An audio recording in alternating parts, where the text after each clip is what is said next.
एक राजा था,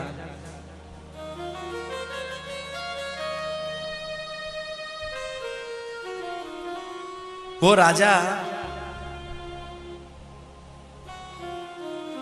जिसके संतान हुई तो विधाता को उसने पूछा इसके भाग्य में क्या लिखा है। देखिए कैसे, ये विधाता की बात बताऊं आपको मैं। खूब बड़ा राजा था, खूब बढ़िया महाराज वैभव था, संतान नहीं थी। महात्मा के पास गए तो महात्मा के पास में गए तो महात्मा ने एक फल दिया, उस फल को खीरा दिया। खीरा में 3 वो होती हैं, तो 3 संतान उनकी हुई, 2 बेटा 1 बेटी, 2 बेटा 1 बेटी, 3 संतान हुई। पर गुरुजी ने कहा कि सब काम गड़बड़ हो गया। क्यों? बोले जो तुम्हें फल दिया था वो बिना छीले खाना था, तुमने उस फल को छील दिया तो उनकी किस्मत छिल गई, भाग्य छिल चुका है उनका। अब तुम्हारे जो संतान होगी ना वो अभागी होगी। अभागी का मतलब बोले वो कभी राजगद्दी पे नहीं बैठ सकती। एक बेटा ऐसा होगा जो शिकार करके अपना पेट भरेगा, एक बेटा ऐसा होगा जो जंगल में लकड़ी तोड़ करके लाएगा, डूंडा बैल होगा उसके पास और लकड़ी बेच करके पेट भरेगा, और जो बेटी होगी वो नाच कूद करके नृत्य दिखा करके अपना पेट भरेगी। मगर तीनों की खासियत क्या रहेगी? बोले अगर उसने शिकार खरगोश का, एक शिकार जरूर मिलेगा उसे, पर खरगोश को मार लिया तो हिरण नहीं मिलेगा, चाहे कितने आगे आगे आ जाए, एक शिकार।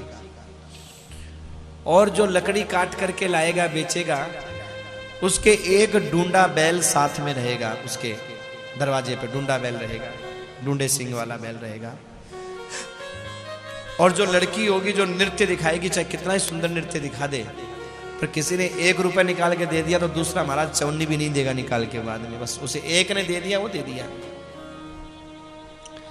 गुरुजी तो चले गए सजनों, बहुत समय बाद में समय बदला, और जब समय बदला तो पड़ोसी राजा ने आक्रमण किया, राज्य छिन गया, तीनों बच्चे बर्बाद हो गए, जंगल जंगल भटकने लगे, बिछड़ गए। और बिछड़ने के बाद एक जंगल में शिकार खेलने लग गया और एक लकड़ी बेचने लग गया, और वो बेचारी कहीं नाचने कूदने अपना। कुछ वर्षों के बाद जब गुरुजी आए तो ध्यान लगा के देखा कि भाई तीनों है कहाँ। तो सबसे पहले वहां गए जहां वो शिकार करके अपना पेट भरा करता था, उसको साथ में लिया। पेड़ पर गुरुजी बैठे रहे, बोले बेटा जब तक गज मुक्ता हाथी ना आए तो शिकार नहीं करेगा। भाई विधाता ने लेख लिखा है कि एक शिकार इसको मिलेगा, और शिकार नहीं मिला तो विधाता का लेख झूठा हो जाएगा। विधाता अपना लेख झूठा कर नहीं सकती, विधाता के लेख को बदला नहीं जा सकता। तो एक शिकार इसे रोज मिलना है। गुरुजी और चेला दोनों पेड़ पर बैठ गए। आगे से महाराज खरगोश निकला, हिरण निकला, शेर निकला, चीता निकला। अरे गुरुजी शेर है, मारो मारो। अरे बेटा शांत रहे, साधारण हाथी नहीं। अरे गुरुजी हाथी है, दांत ही बहुत अच्छे बिकेंगे। बेटा शांत रुक, तुझे गज मुक्ता हाथी मिलेगा। गज मुक्ता मतलब जिसके सर में महाराज मुक्ताएं होती हैं, मणि, महंगी महंगी मणि, ऐसा एक हाथी होता है, उसको बोलते हैं गज मुक्ता हाथी। अब 24 घंटे में थोड़ा सा समय बाकी था, या तो विधाता का लेख झूठा हो। अब क्या करे विधाता, तो महाराज उसके सामने से गजमुक्ता हाथी को निकालना पड़ा विधाता को। और जैसे ही गजमुक्ता हाथी निकला, गुरुजी ने कहा बेटा मार बाण अब तू। और जैसे ही बाण मारा, गजमुक्ता हाथी धराम नीचे गिरा। कहा बेटा आज से तू ये वजन ढोना बंद कर, तुझे रोज एक गजमुक्ता हाथी ऐसे ही मिलेगा। मुक्ताएं निकालना, बाकी पशुओं के लिए छोड़ देना, खा लेंगे बेचारे कौवे चीज। गुरुजी रोज गजमुक्ता हाथी मिलेगा? बोले हाँ बेटा मिलेगा, क्योंकि गुरुजी ने तो लेख पढ़ लिए थे ना पहले। एक गजमुक्ता हाथी उस विधाता को देना पड़ेगा। नहीं उसके लेख झूठे हो जाएंगे। और बेटा उस धन को इकट्ठा करके तुम अस्त्र शस्त्रों की तैयारियां करो, अस्त्र शस्त्र इकट्ठे करो। दूसरे बेटे के पास में गए, दूसरे बच्चे के पास, जो जंगल से लकड़ियां काट के लाता था। एक डूंडा बैल था, मरा मराया सा। गुरुजी को देखा, गुरुजी बड़ा परेशान हूँ। बेटा तेरी परेशानी गुरुजी आ गए, दूर हो जाएगी। अब क्या करते हो? गुरुजी लकड़ियां बेचता हूँ। तुम ऐसा किया करो, इस बैल को भी बेच दिया करो। अरे गुरुजी बैल बेच दूंगा फिर मैं सर पे लेके जाऊंगा। नहीं नहीं, तुमको एक बैल जरूर मिलेगा रोज, तुम बैल को भी साथ ही बेच के आया करो। अब महाराज वो बैल ले जाकर के बाजार में बेच दे, और विधाता का लेख, एक बैल उसके दरवाजे पे रहना जरूरी, क्योंकि विधाता का लिखा हुआ है। और नहीं मिले तो महाराज विधाता रोज एक बैल ला करके बांधे उसके दरवाजे पे, अपने लेख को सत्य करने के लिए। हाँ, और कहा बेटा तुम लोगों से मिलकर के सेना इकट्ठी करो। अब गए उस लड़की के पास, चरणों में गिर गई, रोने लगी। गुरुजी बड़ी दुखी हूं, क्या करूं? क्यों? गुरुजी इतना सुंदर नृत्य दिखाती हूं, सब वाह वाह करते हैं, पर कोई 1 रुपया निकाल देता है तो कोई दूसरा नहीं निकाल के देता है। बड़ी दुखी हूं, बड़ी परेशान हूं। अच्छा बेटा, अब तेरे को 1000 स्वर्ण मुद्राएं रोज मिलेंगी। 1000 स्वर्ण मुद्राएं? हाँ। तेरे पास कोई हट्टा खट्टा है? बोले मेरा तबले वाला बहुत हट्टा खट्टा है एकदम। दरवाजे पे खड़ा कर दे, अंदर एंट्री वही करेगा जो 1000 मुद्राएं देगा, और 1000 स्वर्ण मुद्रा जो नहीं दे उसको अंदर प्रवेश नहीं। अरे गुरुजी 1000 तो बहुत बड़ी बात है, कोई 50, 100, 25 दे दे तो ही बहुत है। बेटा चिंता मत कर, तुझे 1000 स्वर्ण मुद्रा मिलेगी। क्यों?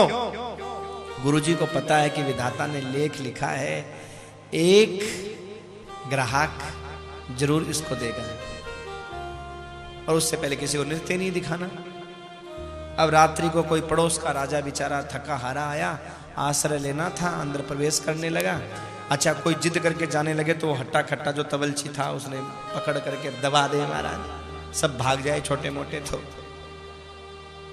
और विधाता का नियम 24 घंटे में एक तो इसको पैसे देगा ही देगा।